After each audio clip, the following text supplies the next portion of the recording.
Salut les geeks, j'espère que vous allez bien. Vous avez vu, je vous ai pas oublié puisque je vous propose une nouvelle vidéo aujourd'hui où on va parler de Linux Mint. Alors ça fait quelques temps que la dernière version est sortie. Alors moi personnellement, j'ai un Linux Mint sur une machine virtuelle et j'avais pas fait de mise à jour depuis pas mal de temps.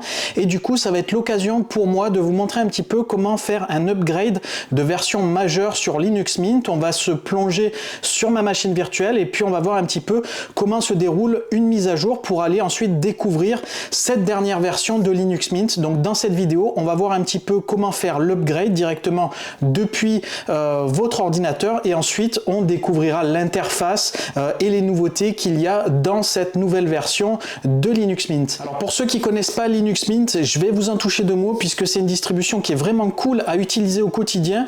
Alors concrètement, Linux Mint, c'est un Ubuntu qui a derrière comme base au niveau du noyau et ensuite il y a eu des modifications qui ont été faites pour avoir une distribution vraiment singulière, notamment au travers de l'environnement de bureau qui est l'environnement de bureau Cinnamon, qui est vraiment différent de ce que propose GNOME ou KDE. Du coup, vous aurez vraiment une interface qui est un petit peu atypique par rapport aux autres distributions. C'est pour ça qu'elle est assez plébiscitée, puisque c'est une interface qui est assez légère, c'est une interface où il n'y a pas de fioritures, où on est vraiment sur quelque chose de plutôt entre guillemets plat en termes de design. Et ça, je sais qu'il y a beaucoup de personnes sur Linux qui aiment bien.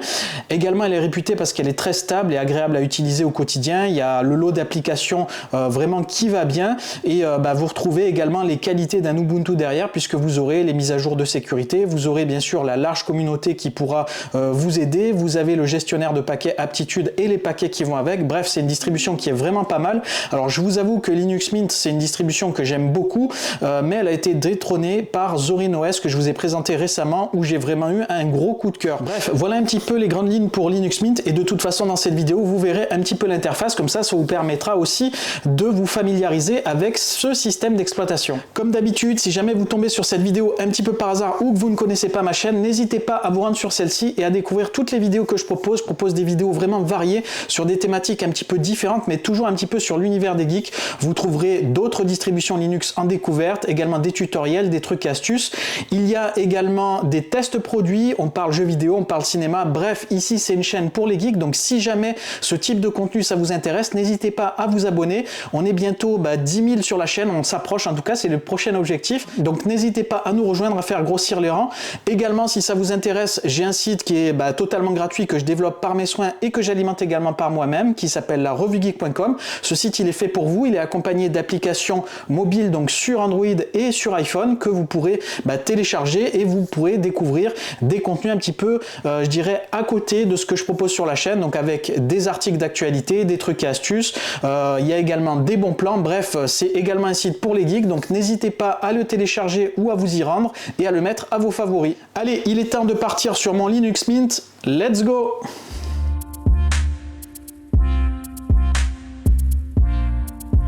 Nous voilà donc sur ma distribution Linux Mint. Donc on va déjà faire un premier tour d'horizon au niveau de la version que j'utilise. Donc là ici il s'agit d'un Linux Mint 20.1. Donc c'est un Linux Mint qui est un petit peu ancien maintenant, puisque c'est une distribution qui est sortie celle-là aux alentours de janvier 2021.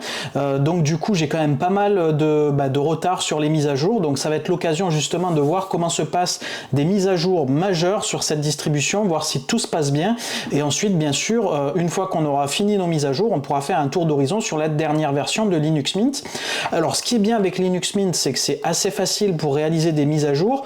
Là en bas, au niveau de l'heure ici, généralement, donc vous avez des avertissements qui vous signalent lorsqu'une mise à jour est disponible. Alors la première chose à faire, c'est qu'on va faire un update du système au niveau des paquets. Donc ça, c'est des mises à jour de logiciels. Donc là ici, on va faire un actualiser ici pour voir un petit peu quelles sont les mises à jour qui sont disponibles, et on va ensuite les installer. Alors au niveau des process de mise à jour, je vais pas vous les mettre comme ça en long, je ferai des coupures directement et on se retrouvera après, une fois que ça sera installé. Donc là je vais laisser faire le process et ensuite on se retrouve une fois que tout est installé. Voilà, donc mise à jour de paquets terminée. On va faire un redémarrage puisqu'il y a eu des mises à jour de noyau également, et ensuite on continuera la suite de la mise à jour. Voilà, donc je viens de redémarrer. Donc ici, au niveau de la mise à jour des paquets, c'est terminé. Donc si vous réouvrez donc le gestionnaire de paquets, le système est à jour et pour autant, on n'a pas encore mis à jour la distribution. Donc là, ici, normalement, de votre côté, vous devriez également avoir un message ici au niveau de l'heure. Et donc c'est au niveau du relevé du système qu'on va pouvoir faire un upgrade de version, partir sur une version plus récente. Alors là, vu qu'on est donc sur un système qui est un petit peu ancien, un petit peu obsolète, on va pas pouvoir passer directement de la 20.1 à la 21.3.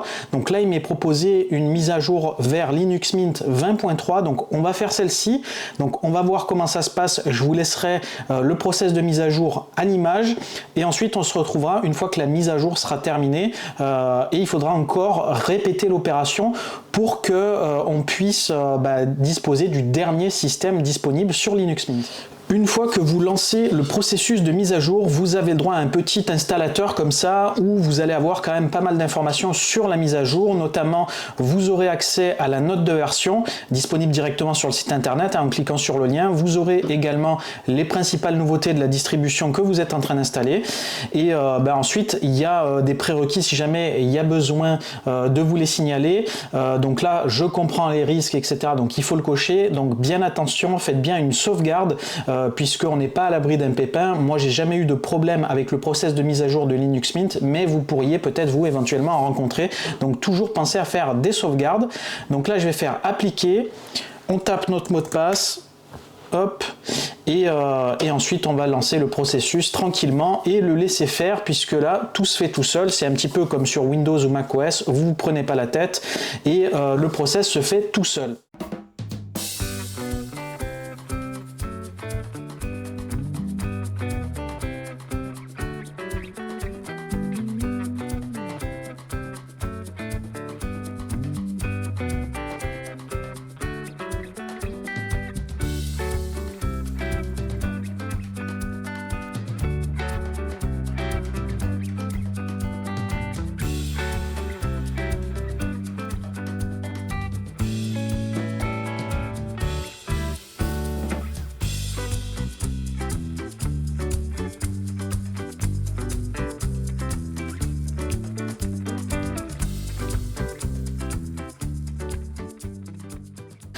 Voilà, donc tout s'est bien passé de mon côté. Si de votre côté ça se passe bien, vous devriez avoir ce message là à l'écran. Donc maintenant on va redémarrer et on sera donc sur Linux Mint 20.3. On aura donc fait déjà une première étape et ensuite on pourra donc continuer les mises à jour.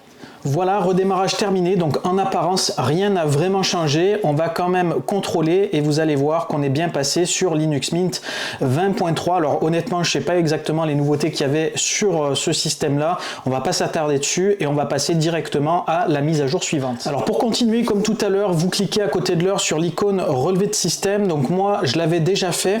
Alors la première chose qu'on constate par rapport à tout à l'heure, c'est qu'il y a une recommandation à faire. Il nous propose de faire une conversion via une commande. Donc on va le faire puisque c'est recommandé. Visiblement c'est pour des problèmes de compatibilité.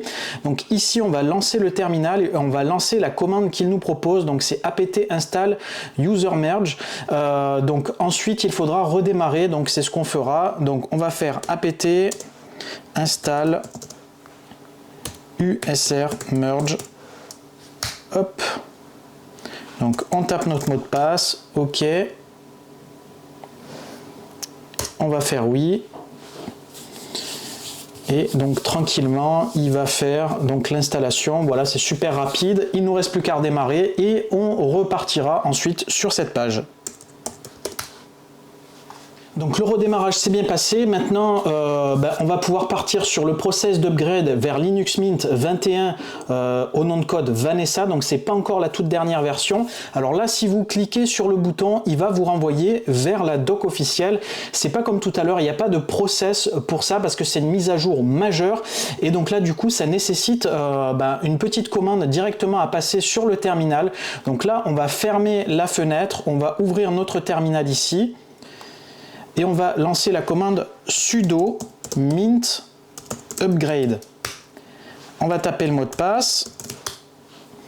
Et donc là ici, il va nous proposer la mise à jour majeure. Alors ça, c'est en gros une sécurité pour éviter de mettre à jour un système, pour éviter d'avoir des soucis, on va dire, de compatibilité, etc. Vu que c'est une mise à jour majeure, il va y avoir de grosses modifications au niveau du système. C'est pour ça tout simplement que c'est fait un petit peu de manière un peu plus manuelle. Donc là, une fois qu'on a lancé ça, on a le droit ici à un autre installateur qui est un petit peu différent que tout à l'heure. On va faire c'est parti. OK. Et donc là, on va se laisser guider par le process d'installation et ça se fera comme tout à l'heure, hein, ça va télécharger les paquets, mettre à jour ensuite les différents paquets, les noyaux, etc. Et ensuite, on devra redémarrer l'ordinateur et il faudra donc faire ensuite la mise à jour vers le Linux Mint 21.3, donc qui est la dernière version, la version LTS de ce Linux Mint. Alors lors du process de mise à jour, il est possible que vous soyez confronté à des erreurs de ce type-là. Ça va se renouveler peut-être plusieurs fois lors du process de mise à jour. Alors ne vous inquiétez pas, Linux Mint a tout ce qu'il faut pour pouvoir réparer ces erreurs. C'est des problèmes de version avec les différents paquets, donc il signale des avertissements, mais il est capable de réparer les conflits. Donc je vais cliquer sur réparer et sur tous les prochains avertissements qu'il y aura, il faudra faire réparer et tout devrait se passer correctement. De toute façon, si jamais vous avez un blocage particulier ou autre, je pense que vous n'hésiterez pas à faire un commentaire et on essaiera de trouver une solution ensemble. Donc là, je vais continuer le process d'installation. Donc je vous laisse directement sur le process d'installation. De toute façon, il sera mis en accéléré, comme ça, vous n'aurez pas à attendre le temps réel, hein, on va dire, ça sera plus pratique. Et vous verrez un petit peu les différents avertissements qui pourront être affichés à l'écran. Et voilà, la mise à niveau vers Linux Mint 21 est terminée. Donc maintenant, il ne nous reste plus qu'à redémarrer et on devra se farcir la dernière et ultime mise à jour. Donc hop, je clique ici, arrêter et redémarrer et on se retrouve pour la dernière étape. Et voilà, redémarrage effectué. Donc on va contrôler comme tout à l'heure, on est bien sur Linux Mint 21, donc la mise à jour s'est passée vraiment nickel, pas eu de soucis et on retrouve bien notre bureau comme avant. Donc tout s'est bien passé de mon côté.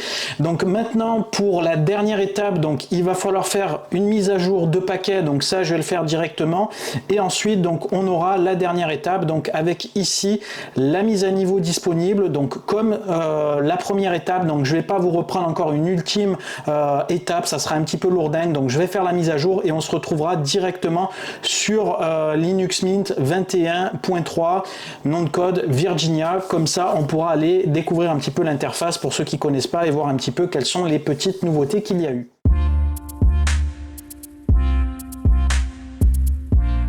Et ça y est, nous voilà enfin sur Linux Mint 21.3. Ça a mis un petit peu de temps, je vous avoue, c'était un petit peu laborieux. Tout s'est très bien passé, c'est juste que c'était hyper long, surtout au téléchargement.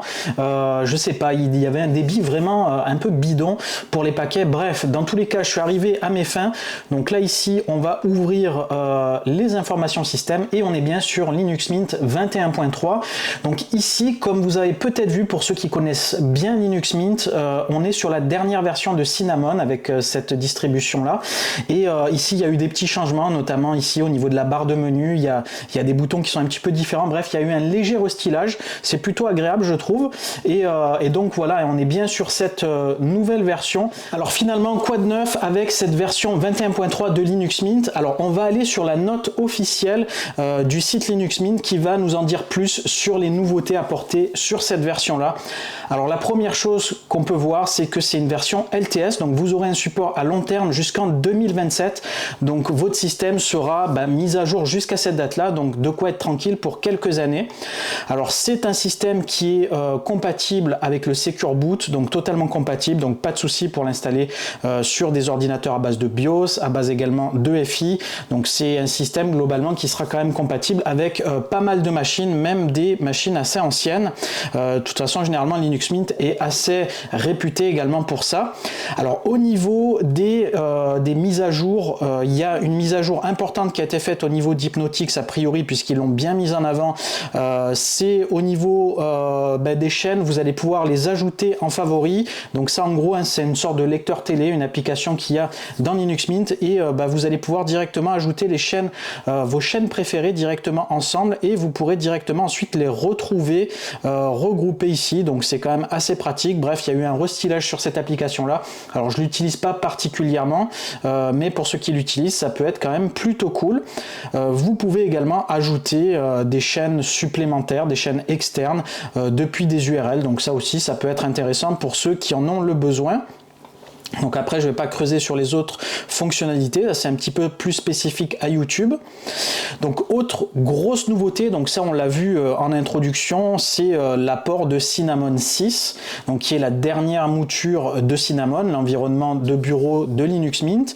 Et là ici, donc il y a eu des ajouts au niveau des sortes de ce qu'ils appellent des spices, donc c'est tout ce qui est applet, dexlet, etc. Vous allez pouvoir donc ajouter des choses supplémentaires sur votre environnement graphique, et l'une des principales nouveautés, c'est les actions. Vous allez pouvoir définir de nouvelles actions sur les menus déroulables, et ça c'est quand même plutôt cool. Donc vous allez pouvoir directement en télécharger et en importer, et ça va vous ajouter des fonctionnalités supplémentaires. Donc de toute façon, on fera un petit tour vite fait après directement sur la distribution pour voir un petit peu ces nouveautés, ce que ça donne en concret. Mais là, voilà un petit peu en capture ce que ça donne. Donc là, ici, c'est ici, vous allez pouvoir donc directement manager, comme ils disent là, vos petites extensions. Donc ensuite, autre grosse modification ou gros apport qui n'est pas encore définitif, hein, c'est un ajout, mais c'est pas un remplacement, c'est l'ajout de Wayland. Donc c'est un autre serveur d'affichage. Donc du coup, vous aurez, l'idée c'est de remplacer Xorg en fait, qui est un petit peu vieux, par un truc un petit peu plus moderne, un petit peu plus récent. Donc a priori c'est peut-être encore un petit peu buggé, etc. Donc à voir si ça fonctionne bien, mais ils ont laissé par défaut le Xorg. Mais si vous préférez utiliser Wayland, vous pouvez le faire. Voilà un petit peu ce que ça donne, hein, pour ceux qui veulent l'utiliser.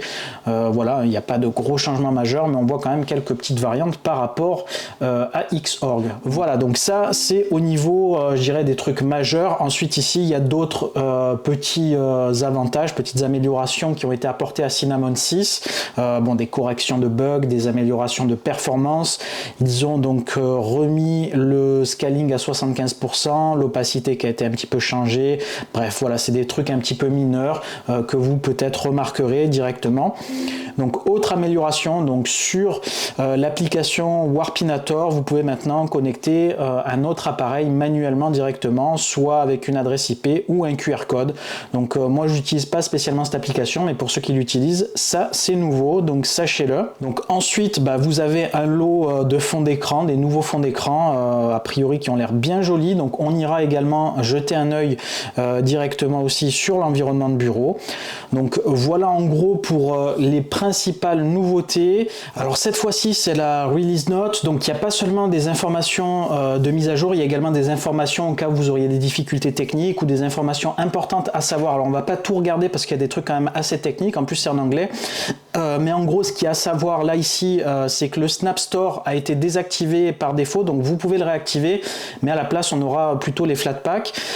Également ici, donc il y a des informations pour ceux qui utilisent VirtualBox. Si jamais vous avez des écrans noirs ou autres, vous avez des petites solutions ici qui vous sont apportées. Donc il y a des informations également qui ressortent par rapport à l'encryption du dossier Home. Il précise que les benchmarks montrent que le disque anti-encrypté est plus performant que d'encrypter seulement le dossier Home, et que du coup ils arrêtent en gros de démonter à chaque fois la partition Home lorsqu'on se déconnecte. Bref, c'est des trucs un petit peu techniques, donc à voir un petit peu ce que ça donne à l'usage. Donc ensuite ici, il y a d'autres informations au niveau des drivers, etc. Donc il parle également de Wine, donc pour ceux qui utilisent Wine ou qui aimeraient l'utiliser, donc vous pouvez l'installer ici directement. Donc Wine, c'est en gros l'émulateur du noyau Windows pour pouvoir utiliser des applications ou des jeux Windows à l'intérieur des distributions Linux. Donc là ici il y a également des informations pour ceux qui auraient des difficultés au niveau de tout ce qui va être son, micro ou du clavier. Donc si jamais vous avez des difficultés, pensez bien à regarder sur cette note d'information, puisque vous trouverez certainement ici des informations précieuses. Donc maintenant on va aller découvrir un petit peu ça, ça vous fera aussi un petit tour d'horizon de Linux Mint pour savoir un petit peu ce que ça donne. Donc hop, on va quitter ça et on va tout de suite voir un petit peu les nouveautés. Allez, maintenant on va faire un petit peu le tour des applications et des nouveautés directement depuis la distribution, comme ça ce sera quand même un petit peu plus concret que sur la note d'information. Alors on va commencer par le logiciel Hypnotix, qui est en gros un player TV où vous allez pouvoir ajouter des chaînes en favoris, visiblement quelques nouveautés là-dessus. Donc le logiciel c'est Hypnotix, hop, on va l'ouvrir. Voilà, et donc en gros ici dans les chaînes de télé, vous avez plein de chaînes et du coup c'est assez galère de s'y retrouver.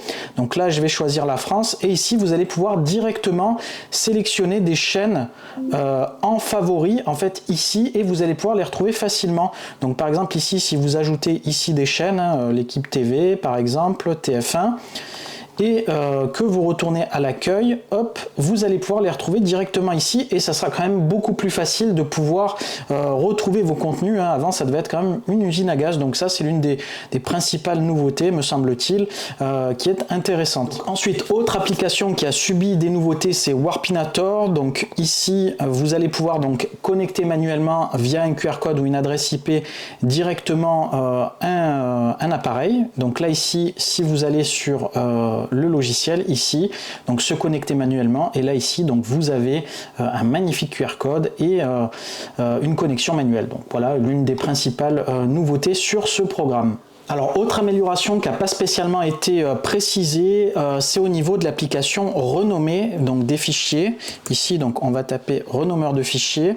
Et donc là, ici, l'une des nouveautés, c'est qu'ils ont ajouté des miniatures sur les images pour ceux qui ont, par exemple, besoin de renommer des images, qui sera quand même beaucoup plus pratique et visuel pour pouvoir faire l'opération. Donc, si là, par exemple, je veux renommer des images, je vais là-dessus, je les colle.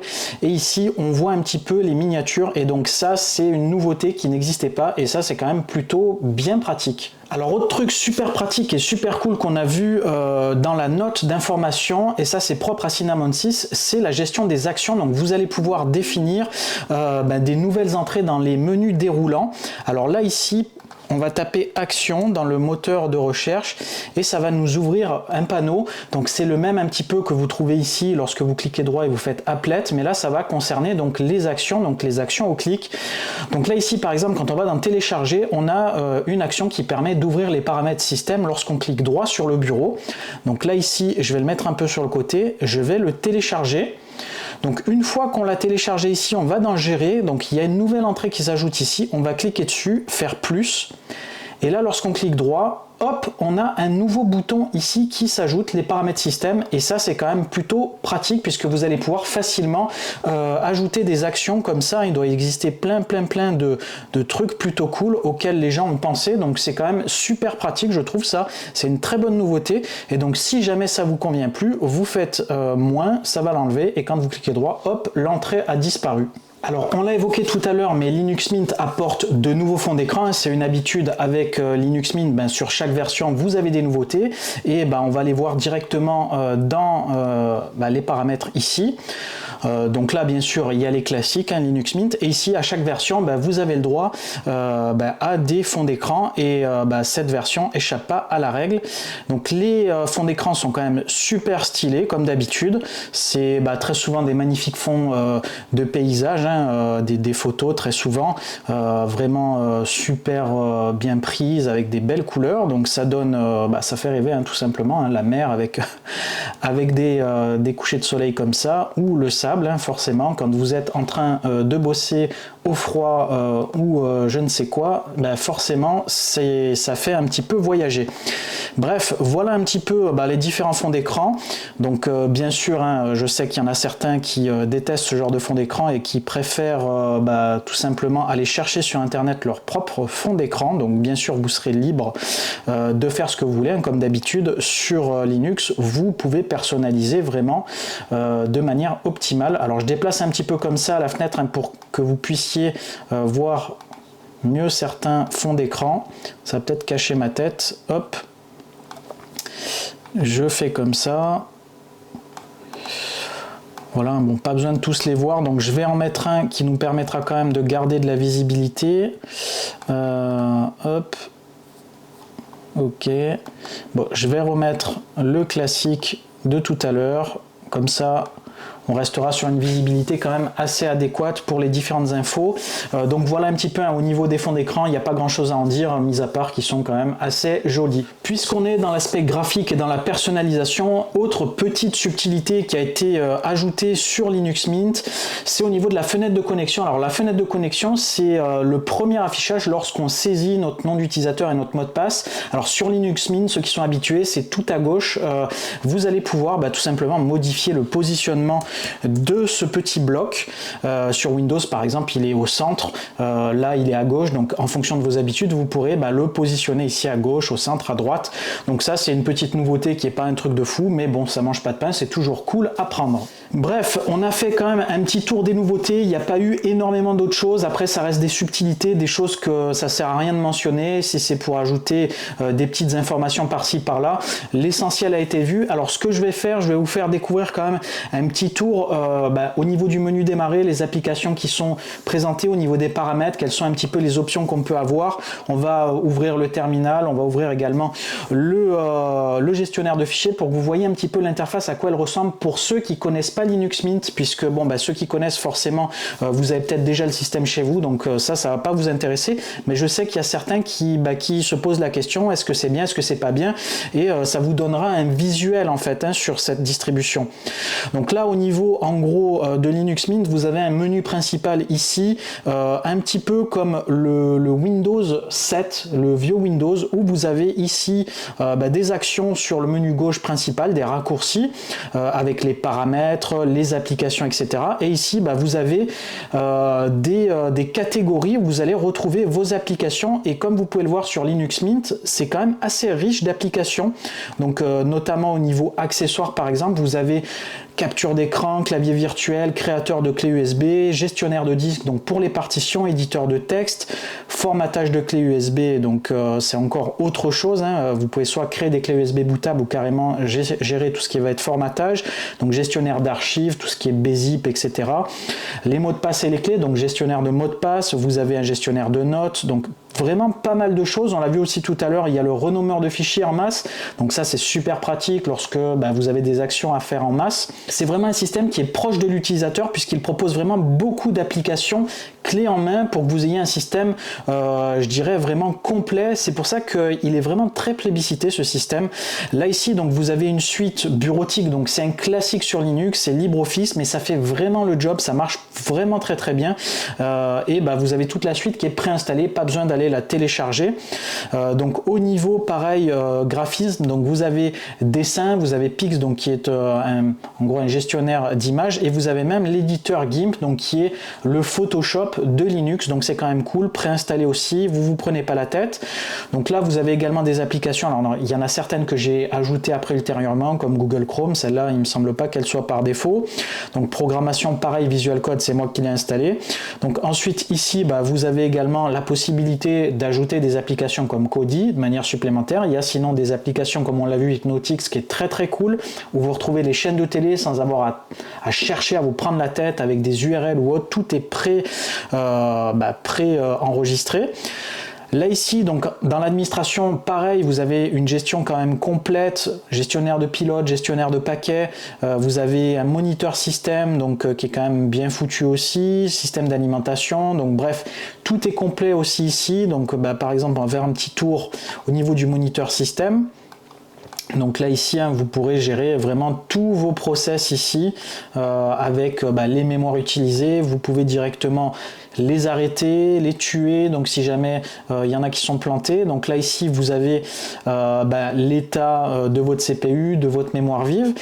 Là ici donc vous voyez un petit peu ce que prend le système en mémoire, et comme on peut le voir, 2 Go, c'est vraiment très très léger. Linux Mint, c'est une distribution super légère, donc vous n'avez pas de fioritures, et ça c'est quand même agréable pour ceux qui ont un ordinateur qui n'est pas forcément hyper puissant ou qui n'a pas forcément beaucoup de RAM. Il vous restera quand même pas mal de ressources pour pouvoir bosser ou pour pouvoir faire vos activités.